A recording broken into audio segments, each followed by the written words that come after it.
Hello दोस्तों, मैं अमिता भास्कर। चलिए शुरू करते हैं आज की वीडियो में। तो देखते हैं आज की वीडियो में कौन सा टॉपिक जो बच गया था उससे कौन कौन सा टॉपिक जो पढ़ेंगे। तो देखते हैं इसमें मिश्रण के अवयव के पृथक्करण के बारे में हमने पहले की वीडियो में पढ़ चुके हैं। तो उसमें कुछ टॉपिक जो है बच गए थे, तो देखते हैं उन टॉपिकों को। तो पहले देखते हैं आसवन विधि के बारे में। आसवन विधि के बारे में पढ़ते हैं।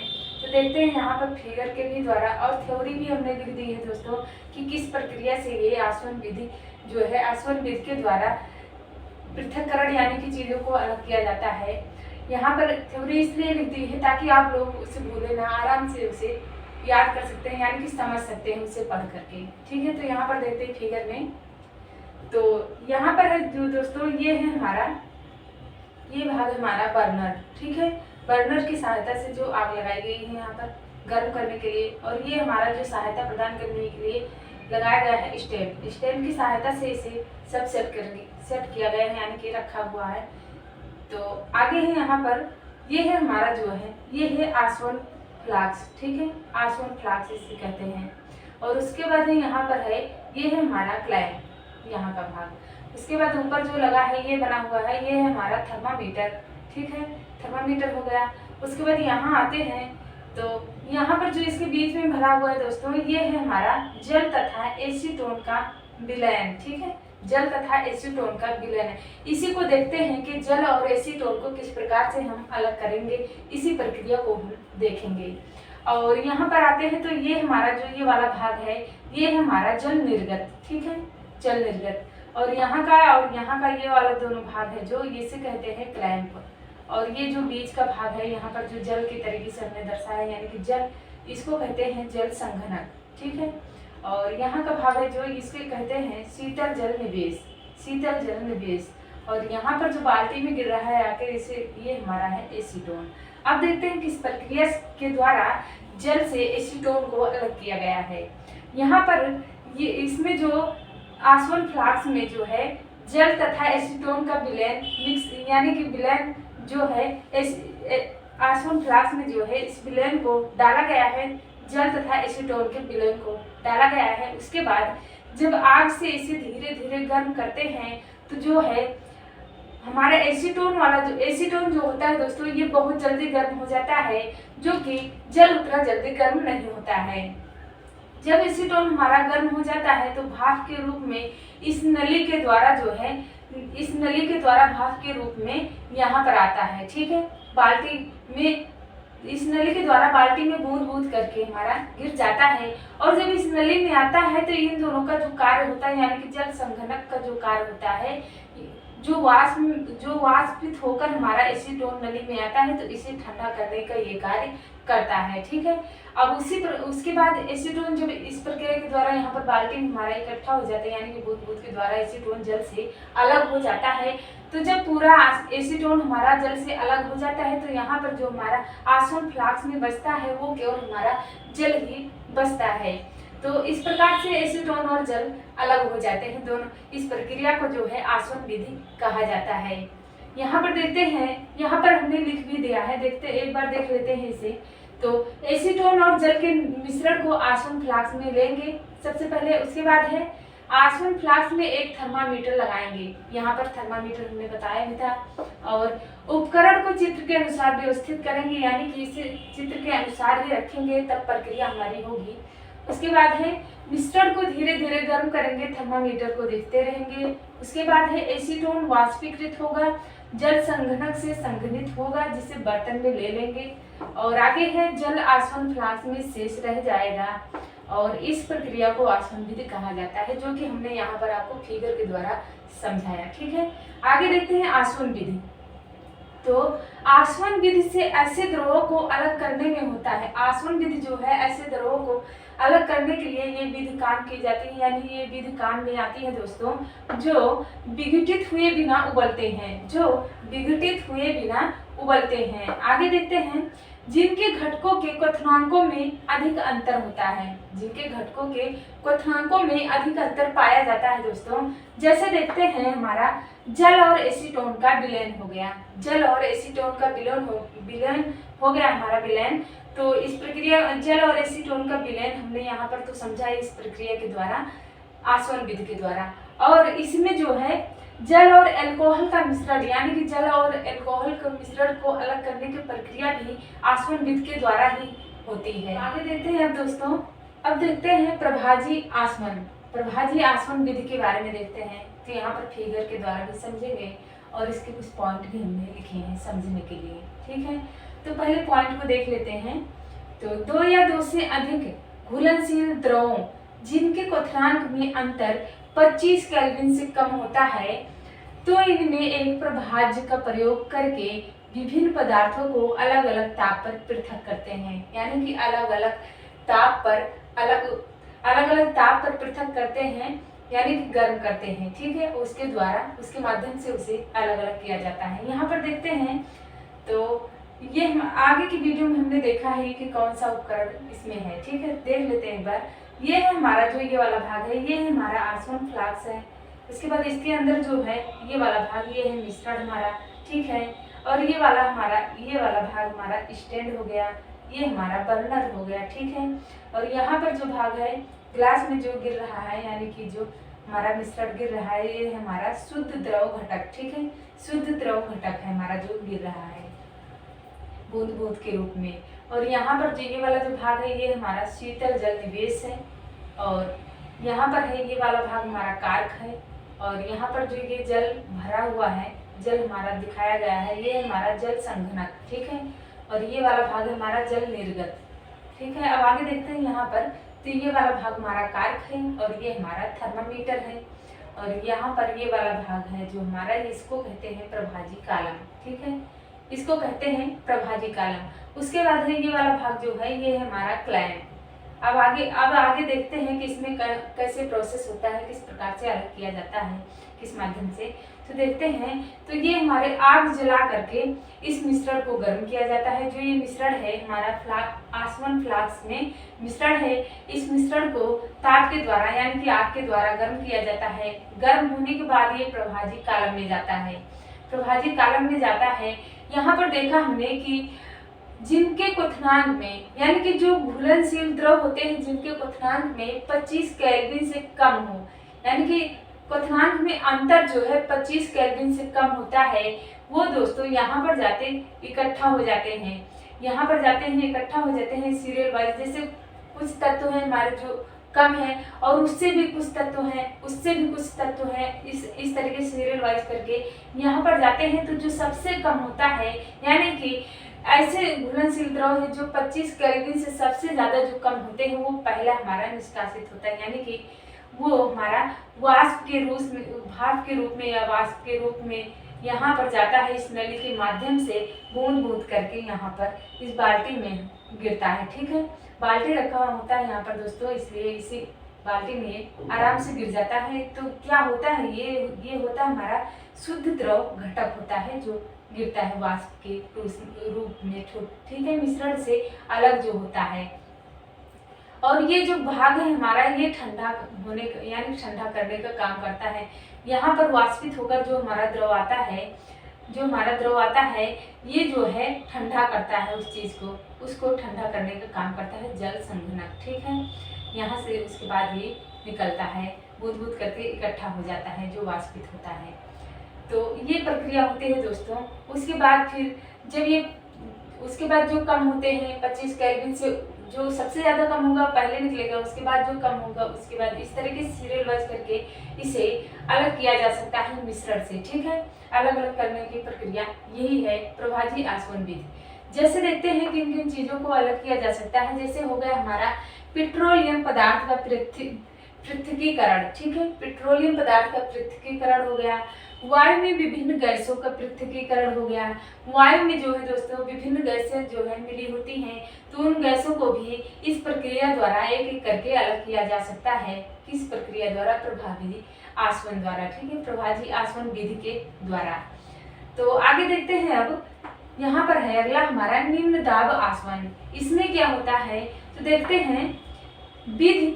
विधि का उपयोग ऐसे, निम्न दाब आसवन में विधि का उपयोग ऐसे द्रवों के पृथक्करण या शोधन में किया जाता है जिनके क्वथनांक उच्च होते हैं, जिनके क्वथनांक उच्च होते हैं अथवा जो अपने क्वथनांक या उससे भी कम ताप पर आघटित होकर हो जाते हैं। अपघटित लिखा दोस्तों, आघटित नहीं, अपघटित होकर हो जाते हैं। तो ये हमारा निम्न दाब आसवन था और ये हमारा प्रभावी आसवन विधि, इसके माध्यम से प्रभावी आसवन विधि के माध्यम से हम देखे जैसे पेट्रोलियम पदार्थ हो गया पृथक्कीकरण, इसमें वायु विभिन्न गैसों को पृथक्कीकरण, इसके माध्यम से आसानी से उसे अलग अलग किया जा सकता है।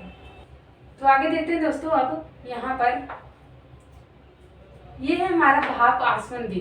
भाप आसवन विधि में देखते हैं पहले यहाँ से, इस विधि का उपयोग उन पदार्थों के शोधन और पृथक्करण में किया जाता है जो भाप के साथ वाष्पशील हों परंतु जल में अमिश्रणीय हों, यानी कि भाप के साथ वाष्पशील तो हों परंतु जल में ना घुलनशील हों, यानी कि जल में ना मिलते हों। इस विधि के मिश्रण में भाप को प्रवाहित किया जाता है। ठीक है, अब यहाँ पर देखते हैं भाप आसवन विधि जो है ये, तो इसमें देखते हैं जल में आग्नेय होते हैं और भाप में वाष्पशील होते हैं। ये जैसे हमारा है एनिलीन, एनिलीन जो है ये जल में आग्नेय है और भाप में वाष्पशील है। ठीक है, तो यहाँ पर देखते हैं फिगर के माध्यम से, तो ये वाला भाग जो है हमारा ये है शिथिल फनल है। ठीक है, और यहाँ पर जो द्रव यानी कि जो जल है हमारा ये है भाप उत्पादन करने का ये जल कार्य करता है। ये है हमारा स्टैंड, ये है बर्नल। ठीक है, और ये जिसकी सहायता से हीट किया जाता है, यानी कि आग जला करके इस चीज को हीट किया जाता है। ये है हमारा फ्लास्क, ये है फ्लास्क और ये भी हमारा दोस्तों फ्लास्क है। ठीक है, और यहाँ पर जो ये वाला भाग है जो ये है हमारा बालू ऊष्मक है। ठीक है, और यहाँ ये तो हमारी नदी है जिनकी सहायता से द्रव आते हैं, और यहाँ पर है तो ये है हमारा जल संघनित और ये हमारा जल है। यहाँ पर क्या होता है प्रक्रिया भी हम देखते हैं, और इसकी सहायता से जो है द्रव हमारा यहाँ पर संग्रहित होता है। यहाँ पर देखते हैं तो ये वाला इस फ्लास्क में जो है जल यानी कि भाप उत्पादन करने का जो कार्य करता है वो हमारा जल है। इस फ्लास्क में जो है जल रखा गया है। ठीक है, जब जल को गर्म करते हैं दोस्तों तो जल से जो भाप बनता है हमारा, जब जल को हीट किया जाता है तो उससे जो भाप बनता है इस नली के द्वारा यहाँ पर इस नली से होते हुए यहाँ पर इस फ्लास्क में आता है, और इस फ्लास्क में मान लीजिए एनिलीन है दोस्तों, एनिलीन है, रेनिलीन नहीं, एनिलीन है यहाँ पर मान लीजिए इस फ्लास्क में। ठीक है, यहाँ से भाप आई और इस फ्लास्क में आई, यहाँ पर मान लीजिए एनिलीन है हमारा, तो भाप जो है एनिलीन में जो है भाप में वाष्पशील हो गया। यहाँ पर वाष्पशील हो करके इस नली के द्वारा यहाँ से गुजरते हुए यहाँ से होते हुए जब यहाँ पर पहुँचती है दोस्तों तो जो जल है ये उसे ठंडा करने का कार्य करता है। ठीक है, फिर यहाँ से होते हुए इस नली के माध्यम से यहाँ से बूंद बूंद करके इस पात्र में जो है संग्रहित हो जाता है। हमारा जो द्रव होता है इस पात्र में संग्रहित हो जाता है, यानी कि इस टैब में संग्रहित हो जाता है। तो ये प्रक्रिया होती है दोस्तों हमारा भाप आसवन विधि का। इसी प्रक्रिया के द्वारा दोस्तों इत्र का भी निर्माण किया जाता है। तो आगे देखते हैं हम दोस्तों क्रोमेटोग्राफी में देखते हैं तो क्या होता है। क्रोमेटोग्राफी किसी के मिश्रण से उसके घटकों को अलग करने की एक विशेष विधि है। यहाँ प्रयुक्त स्याही में जल विलायक है और डाई विलेय के रूप में है। ठीक है, इस स्याही की एक बूंद को फिल्टर पेपर की पतली परत पर लगाकर उसे जल से भरे बीकर में इस तरह डुबोएंगे कि बूंद वाला भाग जल की सतह से ऊपर रहे।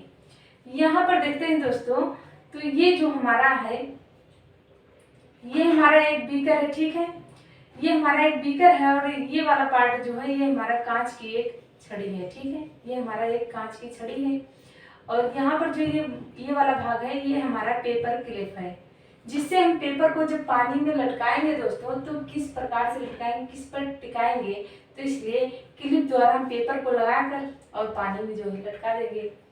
और यहाँ पर देखते हैं तो ये वाला भाग हमारा जो है यहाँ पर जल है, और ये वाला जो काले रंग से जब हम उसमें पेपर पर, फिल्टर पेपर पर जो है दोस्तों, जब काले रंग के जो है गोल आकृत यानी कि स्याही लगाएंगे काले रंग का यहाँ पर गोल आकार में, उसके बाद है ये वाला तो हमारा स्याही का निशान हो गया, ठीक है।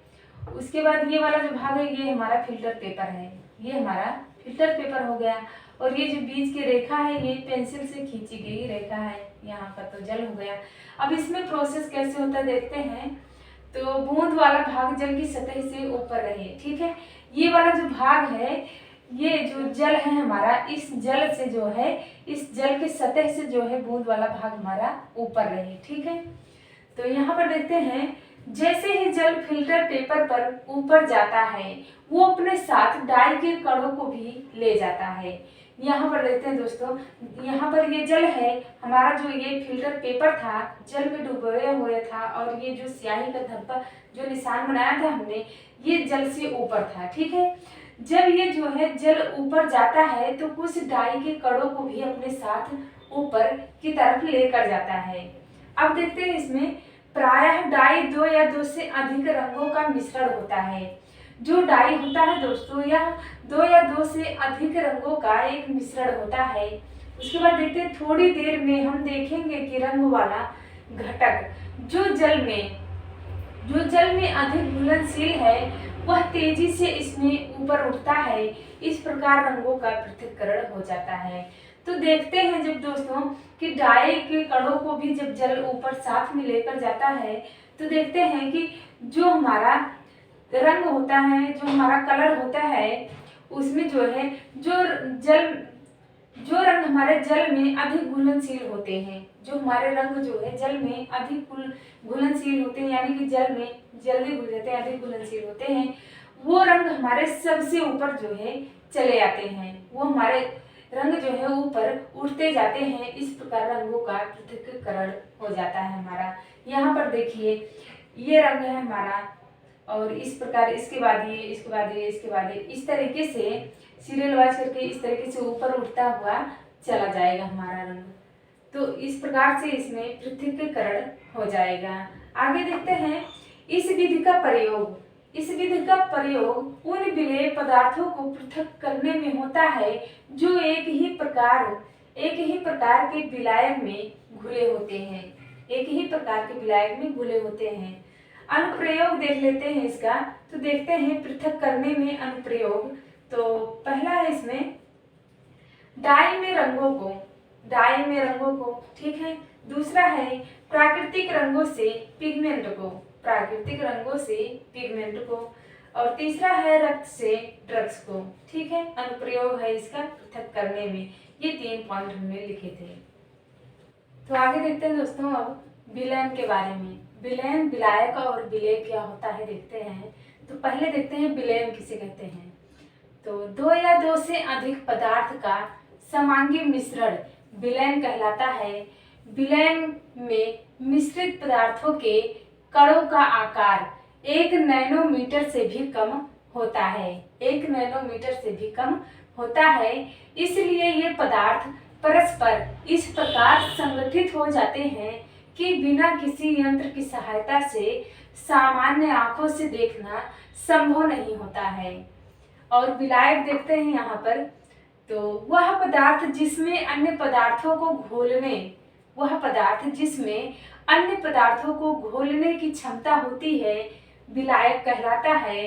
किसी विलयन में सर्वाधिक मात्रा विलायक की होती है। किसी भी विलयन में दोस्तों सर्वाधिक मात्रा जो होती है वो हमारी विलायक की होती है। जैसे देखते हैं इसमें जल, एसिटिक अम्ल, एथेनॉल आदि। अब देखते हैं विलेय। विलेय में देखते हैं वह पदार्थ जो विलायक में घुले रहते हैं विलेय कहलाते हैं। किसी विलयन में विलायक की तुलना में विलेय की मात्रा जो है कम होती है। विलायक की मात्रा विलयन में ज्यादा होती है और विलेय की मात्रा जो है दोस्तों, विलेय की मात्रा कम होती है किसमें, विलयन में, ठीक है। जैसे देखते हैं इसमें नमक हो गया हमारा, चीनी हो गया आदि। तो यहाँ पर देखते हैं दोस्तों अब ये तो हो गया हमारा थ्योरी के हिसाब से। अब यहाँ पर देखते हैं फिगर के हिसाब से, ठीक है। तो फिगर के हिसाब से हम यहाँ पर देखते हैं, तो यहाँ पर है हमारा ये विलेय, ठीक है। विलेय जो है यानी कि ये सॉल्ट है, ये नमक है हमारा, ठीक है। ये हमारा है विलेय, और जो यही पानी में घुलेगा, ठीक है, ये हमारा विलेय हो गया। और जो ये हमारा है वाटर, ठीक है, ये हमारा वाटर है। तो ये हो गया हमारा विलायक, ये हो गया हमारा विलायक, और ये है हमारा जो सॉल्ट वाटर यानी कि विलयन, ये हमारा हो गया। अब जो नमक जो है ये दोस्तों जब वाटर में यानी कि पानी में जब घुलेगा, तो जो ये नमक जो है पानी में आकर घुला, और जो इससे जो घुलन तैयार हुआ यानी कि जो घोल तैयार हुआ हमारा, वो हमारा ये बना सॉल्ट वाटर का, यानी कि विलयन इससे निर्माण हुआ। जब विलेय और विलायक मिलते हैं तो वहां पर विलयन का निर्माण होता है। तो आगे देखते हैं दोस्तों, अब विलयनों के प्रकार देखते हैं, टाइप्स ऑफ सॉल्यूशन देखते हैं। इसमें विलयन में उपस्थित विलेय पदार्थों की, विलयन में उपस्थित विलेय पदार्थों की मात्रा के आधार पर इन्हें तनु, सांद्र या संतृप्त विलयन कहा जाता है। तनु और सांद्र तुलनात्मक शब्द हैं। संतृप्तता के आधार पर विलयन को दो भागों में बांटा जा सकता है।